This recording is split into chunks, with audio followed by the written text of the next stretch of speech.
नमस्कार, आपलं स्वागत आहे इंडिया समर्थ फार्मर यूट्यूब चॅनलमध्ये. आज एक आपण औषध मारताना काय महत्त्वाची काळजी घ्यायची असते म्हणजे पंप ऑपरेट करताना. तर ते एक जरा दाखवतो तुम्हाला थोडक्यामध्ये. ही आता ही पाईप आली बाहेर, ते आपण मूठ जोडतोय. जो आपला पंपाला रेग्युलेटर जो येतो ना, तर त्याच्यावर आपण औषध कमी जास्त पद्धतीने कसं मारायला लागतं ते दाखवतो. कारण बऱ्याच वेळेला आपण तणनाशक मारतो किंवा बाकी छोट्या पिकावर औषध मारतो, त्यावेळेला त्या ह्याचा वापर करायला पाहिजे. हे जोडूनच दाखवतो मी लागलं.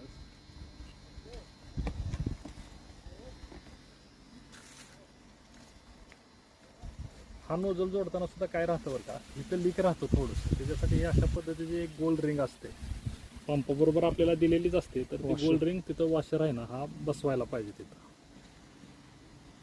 तर आपण बसवत नाही, ते लीक तसंच राहतं, मग ते पाणी सांडत राहतं आपल्याला त्या ठिकाणी. तर ती गोष्टीची काळजी घ्यायला पाहिजे.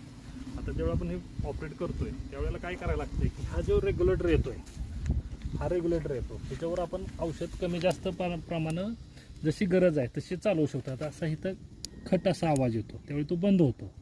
ज्यावेळी चालू होतो त्यावेळी पण खट्टा आवाज येतो. त्यावेळी असं ज्यावेळी आपल्याला समजा स्लो मोशनवर औषध मारायचं आहे, तर त्यावेळेला आपण ज्यावेळी जास्त प्रमाणात मारायचं आहे त्यावेळी असं मोठं चालवू शकतो. त्याच्यावर सिंगल मोटरच चालते. आणि ज्यावेळेला कमी प्रमाणात औषध मारायचं त्याला इथं असं आपण कमी करू शकतो. आणि एवढ्या तुषारावर सुद्धा आपण औषध व्यवस्थितपणे मारू शकतो. त्यामुळं ती जास्त महत्त्वाची आहे, काळजी घ्यायला पाहिजे. पण बऱ्याच वेळेला काय होतं की ह्याच्यावर कमी जास्त औषध करता येतं. आता समजा हे बटन दाबलं आपण तर इथं हाय प्रेशरनं चालणार मोटर. त्यामुळे अशा पद्धतीनं औषधाची बचत करायची असेल तर आपल्याला हा रेग्युलेटर वापरला पाहिजे. हा रेग्युलेटर आपल्या पंपाचा कायम चालू असणं जास्त महत्त्वाचं आहे. धन्यवाद.